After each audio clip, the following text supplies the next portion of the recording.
এটা হচ্ছে ভাই জান্নাত এবং এটা হচ্ছে কি জাহান্নাম। এই জিনিসের পার্থক্য আল্লাহ সুবহানাহু ওয়া তাআলা বলেছেন যে লা ইস্তাউই, সমান নয়, আসহাবুন নারি ওয়া আসহাবুল জান্নাহ, যারা জাহান্নামী এবং যারা জান্নাতি তারা এক না। ওয়াল্লাহি তারা যদি কিয়ামতের মাঠে এক না হয় তাহলে এই দুনিয়াতেও এক হবে। এটা কখনোই হতে পারে না যে একজন জাহান্নামীর চলাফেরা, একজন জাহান্নামীর জীবন যাপন, একজন জাহান্নামীর স্বপ্ন আর একজন জান্নাতীর চলাফেরা, একজন জান্নাতীর স্বপ্ন, একজন জান্নাতীর ক্যারিয়ার, দুটোই এক, অথচ তারা একজন জান্নাতি একজন জাহান্নামী। ইম্পসিবল। যদি তারা দুনিয়ার কিয়ামতের মাঠে যখন তারা এক নয়, তারা এই দুনিয়াতেও এক, তারা এই দুনিয়াতেও এক। নিশ্চয়ই তাদের মধ্যে পার্থক্য আছে। পার্থক্য আছে তাদের ঈমানে, পার্থক্য আছে তাদের আকীদাতে, পার্থক্য আছে তাদের চলাফেরাতে, তাদের প্রত্যেকটা কাজ তারা আল্লাহ এবং তার রাসূলের সন্তুষ্টি, আল্লাহ সুবহানাহু ওয়া তাআলার দেখানো পথে চলে, আল্লাহর সন্তুষ্টির জন্য চলে এবং রাসূল সাল্লাল্লাহু আলাইহি ওয়াসাল্লাম যা দিয়েছেন সে তাতেই সন্তুষ্ট। এর বাইরে সে কোনো পথ খোঁজে না নিজের দুনিয়াকে কামানোর জন্য, নিজের খোয়াহিশকে মেটানোর জন্য, নিজের এশ ও আরামের জন্য। বিগত কয়েকটি খুতবাতে আমি বিগত আমার যে এর আগে যে দুটি খুতবা ছিল সেই দুটি খুতবাতে মুসলিম সমাজে আমরা যে জন্মগত মুসলিম, সেখানে আমরা জন্মেছি মুসলিম ঘরে এবং চলছে আমাদের ইসলাম, আমরা মনে করছি আমরা মুসলিম আছি, আমাদের ঈমানের, আমাদের ইসলামের কোনো চর্চা নেই, আমাদের জ্ঞানের দিকে কোনো আমাদের যাওয়া নেই। আমরা মনে করছি যে আমরা গোস্ত খাচ্ছি, বিরিয়ানি খাচ্ছি, কাবাব খাচ্ছি, হচ্ছে জুম্মা হচ্ছে, আরো বিভিন্ন ধরনের পাল পরব লেগেই আছে, মনে করেন এগুলো নেই, সবই চলছে। এর ভিত্তিতে আমরা নিজেদেরকে মনে করছি যে আমরা কি মুসলিমের খাতাতে আছি। কিংবা অনেকের এই অলিক কল্পনাও আছে যে আমরা এর মধ্যে এমন কিছু কাজ করছি যেগুলোতে আমাদের জান্নাতে যাওয়াটা প্রায় অবধারিত। এটা আমরা অনেকে ধরে ফেলেছি, কিন্তু বাস্তবতা আমরা এর সূরাতুল হাদীদ এবং সূরাতুল হাদীদের কিছু আয়াত এবং সূরাতুল হুজরাতের কিছু আয়াত থেকে আমরা স্পষ্ট করার চেষ্টা করেছিলাম যে আসলে বিষয়গুলো এরকম না। আল্লাহ এবং তার রাসূলের কথা অনুযায়ী আমরা জন্মগত মুসলিম এতে খুব একটা ফায়দা নেই, তবে একটা অপরচুনিটি আছে। অপরচুনিটি হচ্ছে এটাই যে আল্লাহ সুবহানাহু ওয়া তাআলা আমাদেরকে মুসলিম ঘরে জন্ম দিয়েছেন, এজন্য ইসলাম পালন করাটা আমাদের জন্য কি খুবই সহজ। তো এখন বিষয় হচ্ছে যে আজকে আমরা আমাদের জীবন নিয়ে ইনশাআল্লাহ তাআলা হয়তো এর পরেও আমরা একটি খুতবা জিন্দেগি, এই যে হায়াত দুনিয়া, এই যে দুনিয়ার জীবন, এই বিষয়টা নিয়ে আল্লাহ কি বলছেন এটা আমরা দেখব। কারণ আমরা সকলেই জানি, বারবার বলছি আমি যে সমস্ত কথাগুলো বলছি এগুলো কিন্তু মুসলিম সমাজের আমাদের জন্য, এগুলো কোনো মুসলিম বা যারা ঈমান আনবে তাদের জন্য বলছি, এটা আমরা আমাদের নিজেদের জন্য কথা। তো এই কয়েকটি জায়গাতে ইনশাআল্লাহ তাআলা আমরা কয়েকটি খুতবাতে ইনশাআল্লাহ তাআলা চেষ্টা করব জীবন সম্বন্ধে এক্সপ্লোর করার, জানার, যাতে জিন্দেগি সম্বন্ধে এই যে দুনিয়ার জীবন আল্লাহ দিয়েছে কিছু আয়াত আমাদের জানা, যে আল্লাহ সুবহানাহু ওয়া তাআলা আল্লাযী খালাকাল মাউতা ওয়াল হায়াতা লিয়াবলুয়াকুম আইয়ুকুম আহসানু আমালা, যে তিনি হচ্ছেন সেই সত্তা যিনি জীবন এবং মৃত্যুকে সৃষ্টি করেছেন, শুধুমাত্র এটা দেখে নেওয়ার জন্য যে আমাদের মনে জানি আয়াত আছে সূরাতুল জারিয়াতে যে আল্লাযী সুবহানাহু ওয়া তাআলা বলেছেন ওয়া মা খালাকুল জিন্না ওয়াল ইনসা ইল্লা লিয়াবুদুন, যে মানুষকে সৃষ্টি করেছে, জিন এবং মানুষকে এই কারণে সৃষ্টি করেছে। মানুষ ট্রান্সলেশনটা হবে এরকম যে আমি জিন এবং মানুষকে অন্য কোনো কারণে সৃষ্টি করিনি, শুধুমাত্র আমার ইবাদত করা দেখে। এই সমস্ত আয়াতগুলো বহুল প্রচলিত, আমরা অনেকেই শুনি, কিন্তু শুনে শুনে আমাদের অবস্থা এমন হয়েছে যে শোনার জন্য আর কোনো আমাদের উপরে কি নেই, প্রভাব। তো আমাদের আসলে উচিত একটু থমকে দাঁড়ানো, নিজের জীবন সম্বন্ধে চিন্তা ভাবনা করা। আমরা অনেকেই এখন ছোট আছি, জাস্ট আমাদের ছোটবেলা পেরিয়ে জাস্ট যৌবনে পদার্পণ করেছি। আমরা অনেকেই আছি যারা 40 কিংবা 40-এর কাছাকাছি, আমাদের মধ্যে অনেকেই আছে যারা জীবনের শেষ পর্যায়ে চলে গেছে। আমাদের প্রত্যেকেরই উচিত অ্যাকচুয়ালি জীবন সম্বন্ধে কোরআন হাদিসের আলোকে আল্লাহ সুবহানাহু ওয়া তাআলা এই জিন্দেগিকে কিভাবে দেখতে বলেছেন সেগুলো সম্বন্ধে আমাদের জানার চেষ্টা করছি। প্রথমে একটি বিষয় যে দেখবেন জীবনে আমরা এমন কোনো কাজ সাধারণভাবে আমরা করি না যে কাজের পরবর্তী বিষয়টা নিয়ে আমাদের কোনো মাথাতে চিন্তা থাকে। এরকম ধরনের আমরা কোনো প্ল্যান করি যে আমরা এর পরে কি করবো আমরা জানি না, আমরা নিজের জন্য করি না, ইভেন আমাদের যারা আমাদের আন্ডারে যারা আছে তাদের জন্য আমরা করি। ব্যাপারটা স্পষ্ট বলে যেরকম মনে করেন আপনি ভাবছেন যে একটা কোনো কিছু নিয়ে আপনি পড়াশোনা করছেন, তা আপনি যখন পড়াশোনা করছেন কিসের জন্য, এর পেছনে তো একটা কারণ আছে। সেটা কি, যে এটা করে আপনি এক্সাম দেবেন, কেউ এক্সামে ক্র্যাক করবেন, তারপরে সে ফিল্ডে মানে ছোটাছুটি করতে হবে, তার জন্য সে এখন দৌড়াচ্ছে। এরপরে তাকে যদি জিজ্ঞেস করেন ভাই চাকরি পরে কি করবেন, ভাই আগে চাকরিটা তো পাই, যেদিন ও চাকরি পেয়ে যাবে তারপরের দিনে চাকরির পরে এবারে তাকে কি করতে হবে সেগুলো নিয়ে কি হয়ে যাবে, সে ব্যস্ত হয়ে যাবে। বিয়ের পরে সন্তানকে কোথায় পড়াবো, আমাদের যারা ছোট ছেলে আমরা দেখছি তাদেরকে নিয়ে আমরা কি করি, যে ভাই ওর প্রাইমারি হয়ে গেছে, প্রাইমারিটা এখানে পড়াবো, প্রাইমারি শেষে এবার আগামীতে দিতে হবে বা কোনো বিষয়ে দিতে হবে, এরপর একটা চাকরির চেষ্টা করতে হবে, মেয়ে থাকলে ছেলে থাকলে বিবাহ। আমরা একসময় আমাদের নিয়ে আব্বা মা বিবাহের চিন্তা করেছে, আজকে আমরা আব্বা মা, আজকে ছেলে নিয়ে আমরা ব্যস্ত, কালকে তাদের জীবন নিয়ে ব্যস্ত, এটাই তো সাইকেল, তাই না? তো আপনি মজার বিষয় দেখুন, এখানে একটু জাস্ট একটা জিনিস চিন্তা করার আছে, যে কোন এমন জীবনে এমন কোন পর্যায়ে নেই যেখানে আমরা ভাবি না, এই প্রশ্ন আমরা করি না যে এরপরে পর্যায়ে আছে যেখানে আপনারা এই প্রশ্ন করেন যে না ভাই আমার এই প্রশ্ন নেই, এটা পাওয়ার পর আমি স্টপ।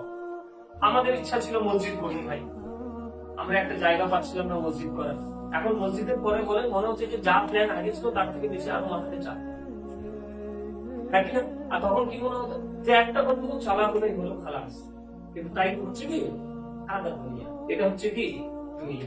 তো মজার বিষয় এই প্রশ্ন অনেক জনের কাছে থেমে যায় ঠিক মৃত্যুর কাছে।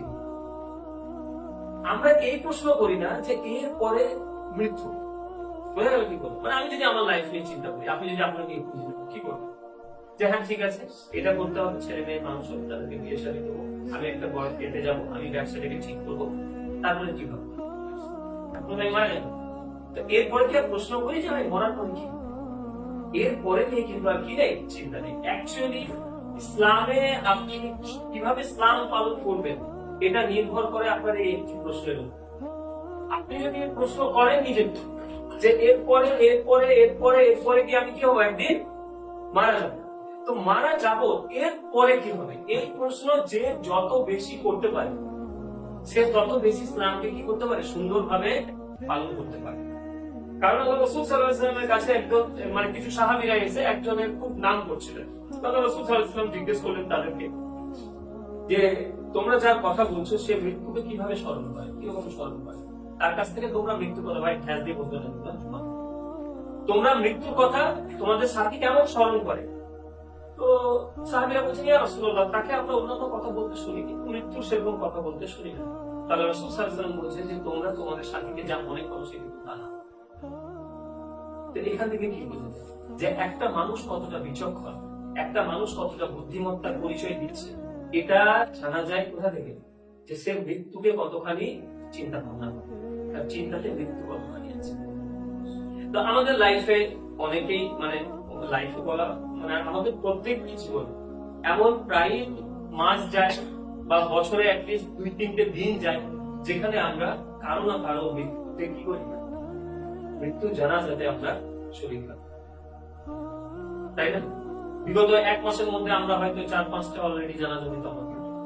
প্রত্যেক জানাজাতে দেখবেন যে একটি আয়াতের অংশ বলেই শোনানো হয়, ইমাম সাহেবদের কাছে টাইম থাকে না, এবং সেটা সেই জায়গায় নয় যে আমরা বিস্তারিত সেই বিষয়টা সম্বন্ধে কি করব, সেই জায়গাতে সেই বিষয়ে কথা বলা হবে।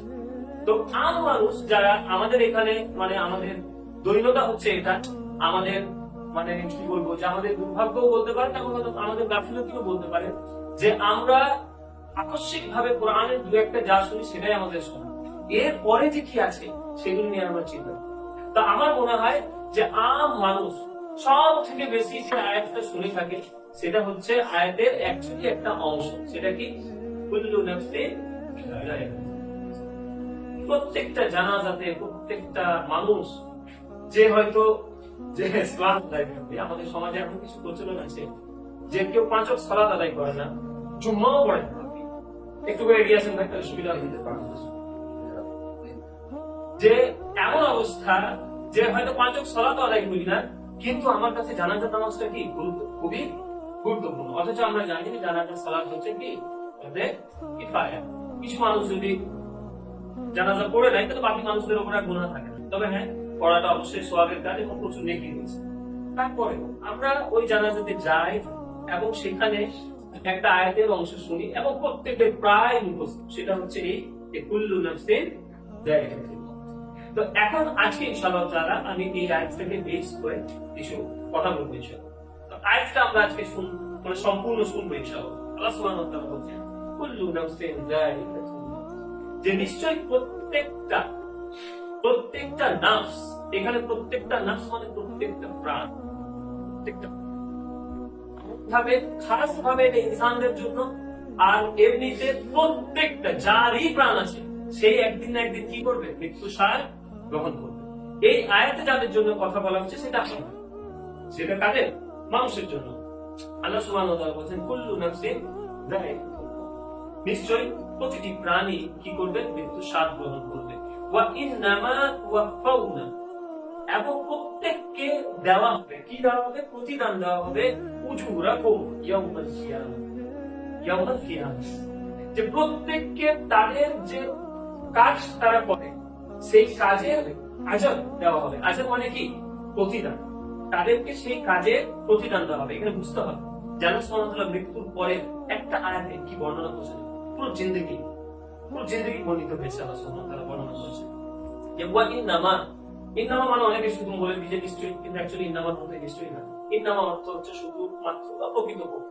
আল্লাহ সুবহানাহু ওয়া তাআলা বলেন এই যে মৃত্যু, এটা শেষ, প্রকৃতপক্ষে এরপরে কি হবে, এরপরে যেটা সেটা হচ্ছে যে তাদেরকে পূর্ণ প্রতিদান দেওয়া হবে, উজুরাকুম ইয়াউমাল কিয়ামাহ, কিয়ামতের মাঠে পূর্ণ প্রতিদান তাদেরকে দেওয়া হবে। এবার দেখুন, লং স্টোরি শর্ট, আল্লাহ সুবহানাহু ওয়া তাআলা বলেন ফামান যুজিহা আনিন নার, যাকে আগুন থেকে বাঁচিয়ে নেওয়া হলো, ওয়া উদখিলাল জান্নাহ, এবং যাকে জান্নাতে প্রবেশ করানো হলো, ফাকাদ ফাজ, সে কি, সে সফল। আল্লাহ সুবহানাহু ওয়া তাআলা প্রথমে মৃত্যুর কথা বললেন, তারপরে প্রতিদানের কথা বলছেন, এখন কিসের কথা বলছেন, যে এই যে তোমরা প্রত্যেকেই মৃত্যুবরণ করলে, এরপরে তোমরা প্রত্যেকের রেজাল্ট অনুযায়ী, তোমাদের কর্ম অনুযায়ী তোমাদেরকে প্রতিফল দেওয়া হলো, কে সফল হলো, কে বিফল হলো। আল্লাহ সুবহানাহু ওয়া তাআলা খুব শর্টে বলে দিলেন যে ফামান যুজিহা, যাকে বাঁচিয়ে নেওয়া হলো, আনিন নার, আগুন থেকে, ওয়া উদখিলা, এবং প্রবেশ করানো হলো কোথায়, জান্নাত, জান্নাতে যাকে প্রবেশ করানো হলো, ফাকাদ ফাজ, সে কি হলো, সে হলো সফলতা। তারপর আল্লাহ সুবহানাহু ওয়া তাআলা বলেছেন ওয়া মাল হায়াতুদ দুনিয়া ইল্লা মাতা', ওয়া মাল হায়াতুদ দুনিয়া ইল্লা মাতা'উল গুরুর, যে এই দুনিয়া হচ্ছে ধোঁকার সামগ্রী। আমরা খুব সহজে যে ট্রান্সলেশনটা করি সেটা হচ্ছে এই দুনিয়া হচ্ছে কি, ধোঁকার সামগ্রী। এখন এই জীবন, এই আয়াতটা থেকে জাস্ট একবার বোঝার চেষ্টা করুন যে আল্লাহ সুবহানাহু ওয়া তাআলা আমাদেরকে জীবনটাকে দেখতে বলছেন মৃত্যু, ওই সত্যটাকে, মৃত্যু এটা যে সত্য, এই বাস্তবতাকে উপলব্ধি করার আপনাকে উল্টো দিকে এবারে আপনাকে কি করতে বলছেন, তাকাতে বলছেন। আমরা অনেকে জীবনে যা ইচ্ছা তাই করি, হঠাৎ একদিন মরে যাই। কি বলেন, আমরা যা ইচ্ছা তাই করি, আর একদিন হঠাৎ কি হয়, মারা যায়। চোখের সামনে বুক ভাট করে মানুষকে মরতে দেখছি, হুটহাট করে মানুষ মরছে। একদিন আমিও মরে যাবো, কোনো সন্দেহ নেই, নিশ্চয়ই একদিন মারা যাবো। প্রত্যেকেই, আমরা যারা এখানে আছি প্রত্যেকেই মারা যাবো। এই দুনিয়াতে যারা আছে তারা একদিন সকলেই মারা যাবে, যারা আসবে তারাও মারা যাবে। আল্লাহ সুবহানাহু ওয়া তাআলা আমাদেরকে বলছে যে তোমরা জীবনটাকে ওই সত্যতাটাকে উপলব্ধি করার পথে, তারপরেরটা দেখেন, মানে আপনার এই বাস্তবতার এই যে দুনিয়ার জীবনটা, এটা আল্লাহ সুবহানাহু ওয়া তাআলা একদম লাস্টে আলোচনা করছে। তো ওয়া হায়াতুদ দুনিয়া মাতা'উল গুরুর, তার আগে আল্লাহ সুবহানাহু ওয়া তাআলা কি বলছে যে দেখো মৃত্যু মারা যাবে ঠিক, কিন্তু আমরা সারাটা জীবন, এই জীবনে কেউ চাকরি, কেউ ব্যবসা, কেউ বিয়ে, কেউ সম্পর্ক স্থাপন, কেউ খ্যাতি, কোনো না কোনো কিছু অর্জনের পিছনে ছুটে বেড়ায়। আপনার এমন কোন জিনিস, এমন কেউ আছি যারা আমাদের নির্দিষ্ট কোনো গোল নেই, কোনো না কোনো একটা কিছু অর্জনের পেছনে আপনি কি করছেন, ছুটছেন। এবং এই ছোটার পিছনে আমার আপনার নিজের কাছে সফলতার একটা মাপকাঠি আছে। আমি মনে করি যে আমার যদি একটা বড় বিজনেস হয়, কিংবা আমি যদি একটা নির্দিষ্ট চাকরি পাই, কিংবা আমি যদি ওই নারীকে বিবাহ করতে পারি, কিংবা আমার যদি এত সম্পত্তি হয়, এই সমস্ত কিছুগুলোকে আমরা কি মনে করি, নিজের সফলতার মাপকাঠি মনে করি। আল্লাহ সুবহানাহু ওয়া তাআলা বলছেন দেখো যে তোমরা মনে করো যে সফলতা হচ্ছে এই দুনিয়াতে, কিন্তু আল্লাহ সুবহানাহু ওয়া তাআলা সফলতাকে যুক্ত করে দিলেন তার সঙ্গে, মৃত্যুর পরের জীবনের সঙ্গে। অথচ আমরা পরবর্তী জীবনের সফলতাটাকে সফলতাই ধরি না। যদি হতো তাহলে আপনি নিশ্চয়ই তার জন্য চেষ্টা করতেন। আপনি এই দুনিয়ার সফলতাকে সফলতা মনে করেন, তার জন্য এই দুনিয়া নিয়ে আপনি চেষ্টা করেন। আল্লাহ সুবহানাহু ওয়া তাআলা এরপরে বলছেন যে তোমরা যা কিছু করছো এর আমরা কি দেবো? আজাব তোমাদেরকে দেবো, প্রতিফল। প্রতিফলের বিনিময়ে যারা জাহান্নাম থেকে বেঁচে গেল, এটা একটা সফলতা। এবং জাহান্নাম থেকে বেঁচে যাওয়া মানে কোথায় প্রবেশ করা? জান্নাতে প্রবেশ করা। এইটা ফাকাদ ফাজ, নিশ্চয় এটা হচ্ছে সফলতা। এরপর আল্লাহ সুবহানাহু ওয়া তাআলা বলছেন যে এখন তাহলে তোমাদের দুনিয়ার জীবনটাকে কিভাবে দেখবে? কারণ জান্নাতে প্রবেশের, জাহান্নাম থেকে বাঁচা এবং জান্নাতে প্রবেশের সব থেকে বড় বাধা যেটা, সেটা কোনটা? এই দুনিয়ার জীবন। কারণ এই দুনিয়ার জীবনটাই তো সেই পরীক্ষা যেটার জন্য আল্লাহ সুবহানাহু ওয়া তাআলা বলছেন আল্লাযী খালাকাল মাউতা ওয়াল হায়াতা লিয়াবলুয়াকুম আইয়ুকুম আহসানু আমালা। যেন আমি তোমাদেরকে দেখে নিতে পারি, আমি মৃত্যু এবং হায়াত দিয়েছি এর জন্য, যাতে দেখে নিতে পারি যে তোমাদের মধ্যে কে কর্মে উত্তম, আহসানু আমালা, কম্পারেটিভ আছে, কে কত ভালো কাজ করতে পারছো। এটা আল্লাহ দেখার জন্য আমাদেরকে তিনি মৃত্যু এবং হায়াত এই দুটি জিনিস সৃষ্টি করেছেন। এরপরে বলছেন যে দেখো এই দুনিয়া, ওয়ামাল হায়াতুদ দুনিয়া ইল্লা মাতাউল গুরুর, নিশ্চয়ই এই দুনিয়া হচ্ছে ধোঁকার সামগ্রী। সো মাতা কি এবং গুরুর কি, এই দুটি জিনিস দেখতে হবে। তার আগে বলি ওয়ামাল হায়াতুদ দুনিয়া, আমরা দেখবেন মানে সামাআদ দুনিয়া বলা হয় না, সূরাতুল মুলকে দেখবেন যে আল্লাহ সুবহানাহু ওয়া তাআলা বলছেন যে আমি এই দুনিয়ার আসমানকে সবথেকে সুন্দর করে সাজিয়েছি। তো দুনিয়ার আসমান বলতে আমরা কি বুঝি? আমরা মনে করি যে দুনিয়ার কাছে যে আসছে সেটা কি? অ্যাকচুয়ালি এটাও মানে তাই যে দুনিয়ার কাছে রয়েছে, কিন্তু শাব্দিক ভাবে এর অর্থ হচ্ছে দুনিয়া হচ্ছে লোয়েস্ট। দুনিয়া মানে হচ্ছে সব থেকে নিচু, মানে আদনা। আদনা মানে কি? ছোট। দুনিয়া কথার অর্থ হচ্ছে লোয়েস্ট, সব থেকে নিম্ন মানে। তার মানে আল্লাহ সুবহানাহু ওয়া তাআলা বলছেন যে যদি জীবন সব থেকে নিম্ন মানে যদি জীবন কিছু হতে পারে আল্লাহর কাছে, তাহলে সেটা হচ্ছে দুনিয়া। তার মানে আল্লাহ সুবহানাহু ওয়া তাআলা জানেন, হাদিসে আছে আল্লাহ রাসূল সাল্লাল্লাহু আলাইহি ওয়াসাল্লাম বলছেন যে আল্লাহ সুবহানাহু ওয়া তাআলার কাছে এই সমগ্র দুনিয়ার যদি কোনো মূল্য থাকতো, একটা মরা মাছির একটা দানার সমান যদি কি থাকতো, মূল্য থাকতো, তাহলে যারা এই দুনিয়াতে মুতাকাব্বিরের মতো করে, যারা জব্বারের মতো আচরণ করে, যারা আল্লাহ সুবহানাহু ওয়া তাআলার তোয়াক্কা করে না, যারা তার রাসূল সাল্লাল্লাহু আলাইহি ওয়াসাল্লামের তোয়াক্কা করে না, যারা দ্বীন ইসলামের তোয়াক্কা করে না, তাদেরকে আল্লাহ সুবহানাহু ওয়া তাআলা এক ঢোক কি করতে দিতেন না, পানি পান করতেন।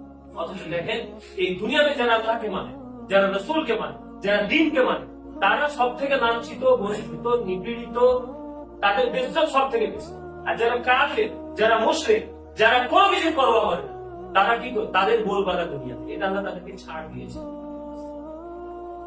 তো ওয়ামাল হায়াতুদ দুনিয়া, এই নিম্নমানের এই জীবনের বাস্তবতা, সেটা হচ্ছে মাতাউল গুরুর।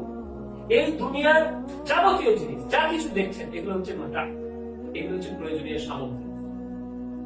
এই মসজিদটা একটা আমাদের জন্য মাতা, একটা প্রয়োজনীয় জিনিস। এটা সাজদার জায়গা, এটা ইবাদতের জায়গা, প্রয়োজন আছে।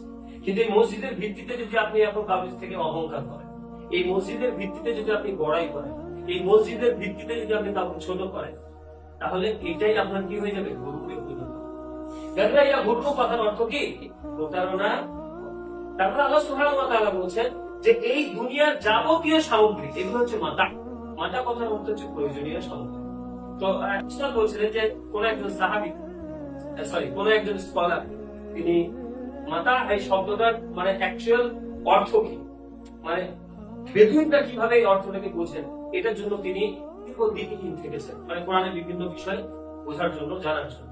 তার মধ্যে তিনি বলছেন যে একটা শব্দের প্রকৃত অর্থ, বেদুইনটা কি অর্থে মাতা পেটাকে, এটা আমরা আমার জানার মানে কি খুব আগ্রহ ছিল। তো আমি দীর্ঘদিন সফর করি, তাদের সঙ্গে থাকি, কিন্তু আমি বুঝতে পারি। তা একদিন হঠাৎ একটা মেয়ে কোনো কিছু একটা নিয়ে সে তার বাসনপত্র ধুচ্ছিল, এই অবস্থায় কোন একটা ছাগল এসে তার সেই ধোয়ার জিনিসটা মুখে নিয়ে পালায়। তখন সে ছোটে মাতা মাতা বলে যে আমার মাতাটা নিয়ে চলে গেল, আমার মাতা নিয়ে চলে গেল। তো সেই স্কলার বলছে যে যে মাতা বলতে বোঝানো হয় সেই জিনিসটা যেটা আপনার একান্ত প্রয়োজনীয় জিনিস, কিন্তু সেটা নিয়ে অহংকার করারও কিছু নেই, সেটা নিয়ে মানুষকে কিছু বলারও কিছু নেই, আর সেটা নিয়ে প্রতিযোগিতা করারও কিছু নেই, সেটা নিয়ে প্রতিযোগিতারও কিছু করার নেই। কিন্তু এখন দেখেন, আমার আপনার জীবনে এই জামা কাপড় কি মাতা, এটা প্রয়োজন। আমার আপনার গাড়ি মাতা, আমার আপনার বাড়ি মাতা, সবকিছু মাতা, মানে এগুলো প্রয়োজন। কিন্তু এই জিনিসগুলোই আমাদেরকে কি করে দিয়েছে? প্রতারিত করে দিয়েছে। একটা ইয়াং ছেলে একটা আইফোনের জন্য, স্যামসাং এর কোনো একটা ভালো সেটের জন্য, একটা R15, একটা আপনার কি বলে RTR এর জন্য, কেউ 4 চাকা ভালো কোনো একটা গাড়ির জন্য, কেউ ফ্যাশনের জন্য, কেউ ব্র্যান্ডের জামা কাপড় জুতো ঘড়ি, এইগুলোই তো আমাদের লাইফের সবকিছু হয়ে দাঁড়িয়েছে। তো এগুলো কি অ্যাকচুয়ালি? এইগুলো কোনো টাকা আমি বলতে পারবো না যে আমার প্রয়োজন নেই, এগুলো প্রয়োজন। তার মানে এটা কি? মাতা। আমরা কখনোই প্রকৃত অর্থে যদি মাতা দেখি, তাহলে এটা নিয়ে আমরা অহংকার করি। যেরকম ওই কোনাতে দেখছেন কয়েকটা হাওড়া করে রয়েছে, মসজিদে এলে আমরা কখনো দেখাবো না যে ভাই দেখেন হাওড়া চলছে, কেউ দেখাবে না আমাদের মধ্যে। কিন্তু হাওড়া দুটো প্রয়োজন আছে কি? প্রচন্ড প্রয়োজন। শুধু তাই না, বেশ কিছু কাজ আছে এগুলো না থাকলে হবেই না। কিন্তু মাতা, এগুলো কি? এগুলো মাতা একান্ত প্রয়োজনীয় জিনিস, কিন্তু আমরা কি করি না, এগুলো নিয়ে অহংকার করি না। আল্লাহ সুবহানাহু ওয়া তাআলা বলেন যে জেনে রাখো ওয়ামাল হায়াতুদ দুনিয়া, এই নিম্নমানের দুনিয়াবী জীবন এটা হচ্ছে মাতাউল গুরুর। প্রয়োজন আর প্রয়োজন, তোমার জীবনে প্রয়োজন থাকবে, সেগুলো তুমি মেটাও, কিন্তু এইগুলোই তোমাকে কি করে দেবে একদিন প্রতারিত। আল্লাহ সুবহানাহু ওয়া তাআলা এই মানে কালামের এই একটি আয়াত থেকে আমরা একটি আয়াত কি প্রোফাউন্ড দেখো কিভাবে আমরা গঠন করছি। মানে চিন্তাটা দেখো, চিন্তাটা আমাদের করতে হবে মৃত্যু থেকে। আপনি যদি যান আস্তে আস্তে আমি মৃত্যুতে যাবো, তাহলে আপনি খুব ভালো কিছু নিয়ে যেতে পারবেন না। আপনাকে জীবনটা শুরু করতে হবে কি চিন্তা করে? মৃত্যুকে চিন্তা করে যে আমি একদিন মরবো, মরার পরে আল্লাহ আমাদের প্রতিদান দেবে। যদি জান্নাতে যাই তাহলে সফল, আর যদি জাহান্নামে যাই তাহলে আমি চরম ব্যর্থ। এই ইকুয়েশন যখন আপনার কাছে থাকবে, তারপরে আপনি ব্যবসা করেন, আপনি ভালো ব্যক্তি আপনার কাছে উপায়, তারপর আপনি বিবাহ করেন, আপনি নারী চয়েস করেন, যা করবেন করেন, আপনার কাছে আর হারামের দিকে যাওয়ার কোন জায়গা আছে? প্রথমে আপনি একটা ইকুয়েশন কি করে নিয়েছেন? ঠিক করে নিয়েছেন। আর জিনিসটা যদি কেউ উল্টো করি, আমরা কি করেছি? 99.99% মানুষ কিভাবে তাদের জীবনের গোল সেট করে যে এটার পর আমাকে এটা করতে হবে, আমাকে একটা গাড়ি কিনতে হবে, কিভাবে এটা সেট করে দেয়, একটা বাড়ি করতে হবে, কিভাবে এটা সেট করে দেয়, আমার একটা সুন্দরী গাড়ি চাই, তার দিনের সে ধার ধারে না। এইভাবে তো আমরা জীবনে প্রতারিত হয়। আর আপনার এইভাবে ছোট ছোট কিছু সিদ্ধান্ত আপনার জীবনকে এমন একটা জায়গায় নিয়ে চলে যায় যে শেষ পর্যন্ত আপনি বোঝার পরেও আর আপনি আপনার রাস্তা থেকে ফেরার আপনার জায়গা, কারণ তখন আপনার এই দুনিয়ার যাবতীয় মাতা এমন ভাবে আপনাকে আটকে রাখবে আপনি নড়তে। মনে করেন আপনি হারাম খেয়ে একটা হাই স্ট্যাটাসের লাইফ লিড করছেন, যেখানে আপনার মাসে 50-60 হাজার টাকা অনেক খরচা, এটা কিন্তু আপনার টোটাল হারাম ইনকাম থেকে আসে, কিন্তু আপনি বুঝলেন যে এটা হারাম। কিন্তু ফট করে আর প্রত্যেক মাসে 15,000-এর স্ট্যাটাস আসতে পারবে। বুঝতে পারছেন কি বললাম? এটা কেন? এটা কারণ কি আপনার ইকুয়েশনটা কি উল্টো দিকে। আপনি জীবন চলতে চলতে মৃত্যুতে গিয়ে পৌঁছান। আল্লাহ সুবহানাহু ওয়া তাআলা বলেন আগে জেনে নাও যে তুমি মরবেই, আর যা করবে তার প্রতিদান। আর তুমি সফলতাকে খুঁজে বেড়াচ্ছ, তাহলে জেনে রাখো যে যদি তুমি মৃত্যুর পরে তোমাকে জান্নাতে পুরো ঢুকিয়ে দেওয়া হয় আর জাহান্নাম থেকে বাঁচিয়ে দেওয়া হয়, তুমি সফল। এখন এই সফলতার মাপকাঠি নিয়ে আমরা কয়জন যুবক চাই, কয়জন যুবক তার ক্যারিয়ার, কয়জন ব্যবসায়ী তার ব্যবসাকে দেখে, সকলেই দেখবেন এই দুনিয়ার সফলতাকে সামনে রেখে সে এক সময় মৃত্যুর সঙ্গে সাক্ষাৎ যাই। তো এটা হচ্ছে ভাই জীবনের একটা কঠিন বাস্তবতা। তার একটি আয়াত আর একটা শেয়ার করি, যে দেখুন এই যে জান্নাত এবং জাহান্নামের কথাই এলো।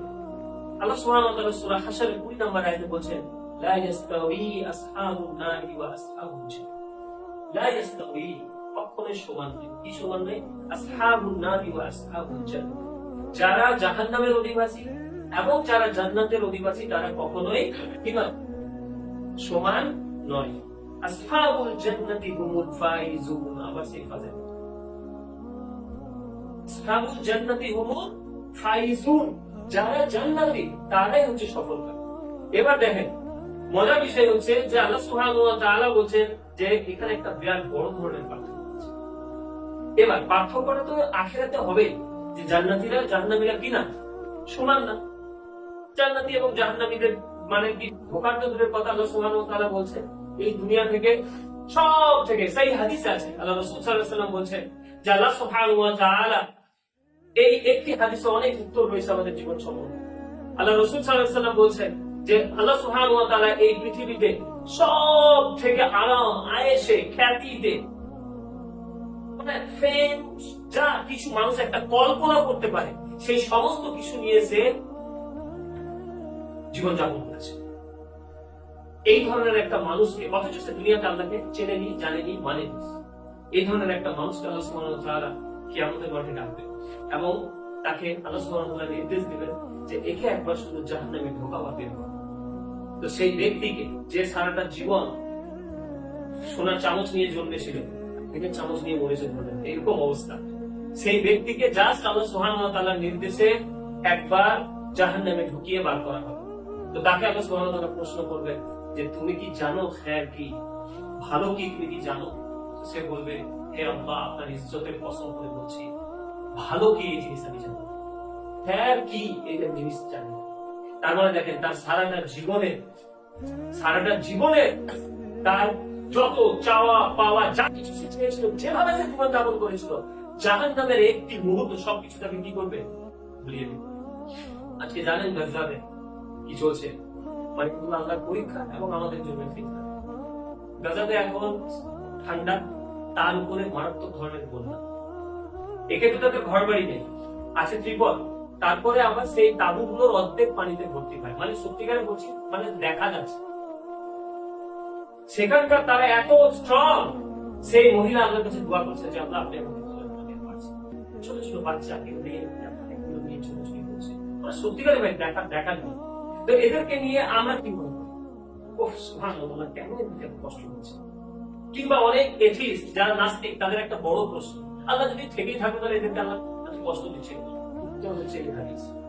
আল্লাহ সুবহানাহু ওয়া তাআলা এই ধরনের কোন ব্যক্তি যে জিন্দেগিতে খায়র বলে কিছু জানে, যে খায়র বলে কিছু জানে না, সারাটা জীবন আপনি একটা মানুষের সব থেকে কষ্টের জীবন বলতে যা ভাবতে পারেন সেই রকম একটি মানুষকে আল্লাহ কিয়ামতের মাঠে ডাকবেন। তিনি তো তার বান্দাকে জানেন আমি তিনি কাকে কোন অবস্থাতে রেখেছেন, কিংবা তাদের মধ্য থেকে এই ধরনের কষ্টে থাকা মানুষদের মধ্য থেকে একজনকে ডাকবেন এবং বলবেন যে দেখে একবার জান্নাতে ঢোকা। তাকে শুধু জান্নাতে ঢোকানো হবে, আবার আরেকবার ঢুকিয়ে তাকে কি করে নেওয়া হবে, বার করে নেওয়া হবে। তো তাকে জিজ্ঞেস করবো যে হে আমার বান্দা, তুমি কি কষ্ট বলে কিছু জানো? সে কি বলবে, আপনার ইজ্জতের কসম হে আমার রব, কষ্ট কি জিনিস আমি জানি। এটা হচ্ছে ভাই জান্নাত এবং এটা হচ্ছে কি জাহান্নাম। এই জিনিসের পার্থক্য আল্লাহ সুবহানাহু ওয়া তাআলা বলছেন যে লা ইস্তাউই, সমান নয়, আসহাবুন নারি ওয়া আসহাবুল জান্নাহ, যারা জাহান্নামী এবং যারা জান্নাতি তারা এক না। ওয়াল্লাহি, তারা যদি কিয়ামতের মাঠে এক না হয় তাহলে এই দুনিয়াতেও এক হবে। এটা কখনোই হতে পারে না যে একজন জাহান্নামীর চলাফেরা, একজন জাহান্নামীর জীবন যাপন, একজন জাহান্নামীর স্বপ্ন, আর একজন জান্নাতীর চলাফেরা, একজন জান্নাতীর স্বপ্ন, একজন জান্নাতীর ক্যারিয়ার, দুটোই এক, অথচ তারা একজন জান্নাতি একজন জাহান্নামী। ইম্পসিবল। যদি তারা দুনিয়ার কিয়ামতের মাঠে তখন তারা এক নয়, তারা এই দুনিয়াতেও এক, তারা এই দুনিয়াতেও এক। নিশ্চয়ই তাদের মধ্যে পার্থক্য আছে, পার্থক্য আছে তাদের ঈমানে, পার্থক্য আছে তাদের আকীদাতে, পার্থক্য আছে তাদের চলাফেরাতে, তাদের প্রত্যেকটা কাজ তারা আল্লাহ এবং তার রাসূলের সন্তুষ্টি, আল্লাহ সুবহানাহু ওয়া তাআলার দেখানো পথে চলে, আল্লাহর সন্তুষ্টির জন্য চলে এবং রাসূল সাল্লাল্লাহু আলাইহি ওয়াসাল্লাম যা দিয়েছেন সে তাকেই সন্তুষ্ট। এর বাইরে সে কোনো পথ খোঁজে না নিজের দুনিয়াকে কামানোর জন্য, নিজের খোয়াহিশকে মিটানোর জন্য, নিজের এশ ও আরামের জন্য। যদি তাই হলো ভাই, তাহলে সাহাবীরা থাকতেন এই দুনিয়ার সব থেকে বড় লোকদের দ্বারা। তার থেকেও বড় কথা, যিনি জান্নাতের সর্বোচ্চ মাকামে থাকবেন, মাকামে মাহমুদে থাকবেন, তিনি কে? আল্লাহ রাসূল সাল্লাল্লাহু আলাইহি ওয়াসাল্লাম।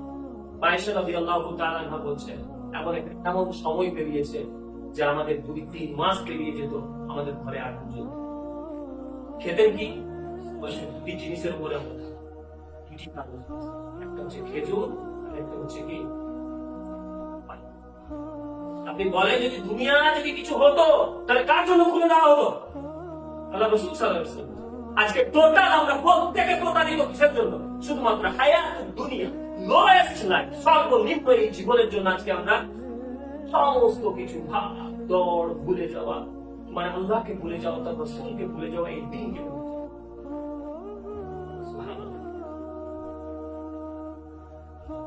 লা ইস্তাউই আসহাবুন নার ওয়া আসহাবুল জান্নাহ আসহাবুল জান্নাতি হুমুল ফাইজুন। ভাইরা আমার, এই দুনিয়াতে কোনো মূল্যবান জিনিস আপনি এমনি পাবেন, যে জিনিস যত দামি আপনাকে তত প্রাইস দিতে হয়, তত দাম দিতে হয়। এই আশা এক অলিক কল্পনা যে এই পৃথিবীতে আপনি জান্নাতের কোনো দাম চুকাবেন, ইম্পসিবল। যদিও আপনি কোনোদিন দাম চুকাতে পারবেন না, কিন্তু আপনার সাধ্য অনুযায়ী আপনাকে সর্বোচ্চ দাম চুকাতে হবে কার? জান্নাতে। যে দুনিয়াতে যত বেশি জান্নাতে দামি জান্নাতের চেষ্টা করবে, সে আখিরাতে তত উন্নত মানের জান্নাত পাবে। কিন্তু যা কিছু করার জায়গা কোথায়? এই দুনিয়াতে আল্লাহর জন্য আমাদেরকে মানে নিজের জীবনকে উৎসর্গ করতে হবে। একটি হাদিস বলে শেষ করি। আল্লাহ রাসূল সাল্লাল্লাহু আলাইহি ওয়াসাল্লাম বলেন, ইন্নামাদ দুনিয়া খুলিকাত লাকুম ওয়া আনতুম খুলিকতুম লিল আখিরাহ। ইন্নামাদ দুনিয়া খুলিকাত লাকুম, যে মুসলিম মুসলিম শরীফের হাদিস, যে শুধুমাত্র এই দুনিয়াকে তৈরি করা হয়েছে তোমাদের জন্য, ওয়া আনতুম খুলিকতুম লিল আখিরাহ, আর তোমাদেরকে তৈরি করা হয়েছে জান্নাতের জন্য। এখানে একটা মিসিং লিংক, মানে আমাদেরকে যেটা তৈরি করতে হবে, যে মাছটা বোঝাতে হবে। তার মানে আল্লাহ রাসূল সাল্লাল্লাহু আলাইহি ওয়াসাল্লাম বলছেন যে দুনিয়াকে তৈরি করা হয়েছে তোমাদের জন্য, আমাদেরকে তৈরি করা হচ্ছে আল্লাহর ইবাদতের জন্য, আর যারা ইবাদত করবে তাদের জন্য কি রয়েছে? আখিরাত রয়েছে। আপনি বুঝতে পারলেন? এখানে মিসিং যে জায়গাটা আমাদেরকে বুঝতে হবে, যেটা হচ্ছে যে আল্লাহ সুবহানাহু ওয়া তাআলা আমাদের জন্য এই দুনিয়াকে তৈরি করেছেন। আপনি ভাবেন হাতি, এগুলো একটু ভেবে দেখা প্লিজ। ভেবে দেখেছেন কি হাতি? হাতির শক্তি সম্বন্ধে কোনো আলোচনা আছে? একটা বাসের ভেতরে যদি মাথা তুলে দেন, একটা বাসকে উঠতে দিন, সেই হাতির পিছনে একটা দুর্বল মানুষ চেপে গোটাচ্ছে, চেপে চালাচ্ছে। এই যে ধানটা, এই যে গরুগুলোর উপরে চেপে একজন মানুষ চালায় আর চলে, এই কি চারটিখানি ব্যাপার? আজকে আপনি মাটির গভীরে, আমরা খালি হাতে, কারণ হিম্মত আছে এখানে 5 ফুট এই লোহাটা কে দিয়েছে? আল্লাহ। আনজালনাল হাদীদ, লোহাই দুনিয়াতে ছিল, এই পৃথিবীর বস্তু নয় লোহা, বাইরে থেকে আল্লাহ দিয়েছেন। আজকে আমরা ব্যবহার করছি, কিন্তু আমরা জানি না যে এটা কেন ব্যবহার করছি। তার মানে দেখেন, আপনার একটা পারপাস আছে, এই পারপাসকে পূর্ণ করার জন্য আল্লাহ আপনাকে আমাকে জীবন দিয়েছে। এই জীবনটার জন্য জীবন দেন, খুব ইন্টারেস্টিং বিষয়। আল্লাহ আমাকে জীবন দিয়েছেন, যাবতীয় সামগ্রী দিয়েছেন, সমস্ত কিছু দিয়েছেন। কিসের জন্য? যাতে আমরা একটা উদ্দেশ্যকে পূর্ণ করতে পারি। কিন্তু আমরা কি করছি? এই উদ্দেশ্যটাকেই নিজের সবকিছু বানিয়ে দিচ্ছি। উদ্দেশ্য যেটাকে যেটা দিয়ে উদ্দেশ্য পূর্ণ করবো, সেটাকে সব আমরা বানিয়ে ফেলেছি। উদ্দেশ্য হচ্ছে আল্লাহর ইবাদত, আর মাধ্যম হচ্ছে কি? এই দুনিয়া। এই দুনিয়া আল্লাহ দিয়েছেন যাতে আমরা ওই পারপাসটাকে ফুলফিল করতে পারি। চুলোতে রান্না করে কিংবা গ্যাসে দেখবেন যে, মানে একদিন চুলোর সামনে বসেছিলাম, সেই এক্সপিরিয়েন্স থেকে বলছি, যে ভাত ফুটছে, আমি একটা একটা করে কাট দিচ্ছি। তো আপনি যদি একবার ভেবে দেখেন যে এইটার উদ্দেশ্য কি, এই রান্নাটার পরে কি হবে, আপনি ভাতটা কি করবেন? খাবেন, সেটা আপনার কি মেটাবে? খিদা মেটাবে। একবার কি ভেবে দেখেছেন জাস্ট ওই একটু জিনিস যেটা আপনি করছেন, এটার জন্য কত কিছু একসঙ্গে থাকতে হবে? কোন একটা জায়গায় আমরা গাছ তৈরি করছি, গাছটার জন্য অক্সিজেন তৈরি, অক্সিজেনের জন্য অক্সিজেন দরকার, সূর্যের আলো দরকার, কার্বন ডাই অক্সাইড দরকার, খনিজ লবণ দরকার, যে গাছে পানি উঠেছে সেই গাছের মধ্যে ক্যাপিলারি সিস্টেম দরকার, যে পাতাতে খাবার হয়েছে সেখানে ফটোসিনথেসিসের দরকার। এখন চিন্তা করুন, যে পাতিলটাতে ফোটাচ্ছে সেটা অ্যালুমিনিয়াম, সেটা কোথা থেকে পেয়েছে? প্রথম অবস্থায় কোনো একটা জায়গায় ছিল, আল্লাহ সুবহানাহু ওয়া তাআলা মানুষকে সেই জায়গা দিয়েছে, সেটা ঘুরেছে, সেটা বার করেছে, সেটা প্রসেস হয়েছে, সেটা হাড়িতে পরিণত হয়েছে। এরপরে আপনি রান্না করছেন, খাচ্ছেন। তো আপনি যদি একবার দেখেন যে সামান্য উদ্দেশ্য হচ্ছে যে কয়েকটা লোকমা আপনার শরীরে যাবে, আপনি পুষ্টি সাধন, আপনার শরীর পুষ্টালো হবে, এটার জন্য আল্লাহ এত কিছু আয়োজন করেছে। এই শরীরটা পুষ্ট হওয়ার পরে কি করবেন? আল্লাহ নাফরমানি। বুঝতে পারছেন না কি বললাম? শরীরটা পুষ্ট হলো, এবারে আপনি কি করবেন? আল্লাহ নাফরমানি, লোকে পুঁতিয়ে বেড়াবেন, লোকের সঙ্গে ঝামেলা করবেন। সুবহানাল্লাহ।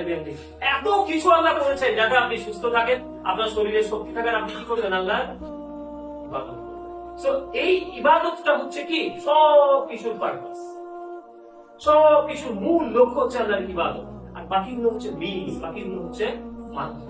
কিন্তু আমরা কি মাধ্যমেই হারিয়ে গেছি। একটা ইসলাম আহমদ রাহিমাহুল্লাহ একটা শের বলতেন যে কাফির কি ये पहचान মুমিন কি ये पहचान कि आफाक उसमें है। মানে যারা কাফির তারা এই দুনিয়াতে শেষ, এই দুনিয়া নিয়ে চিন্তা করতে করতেছে।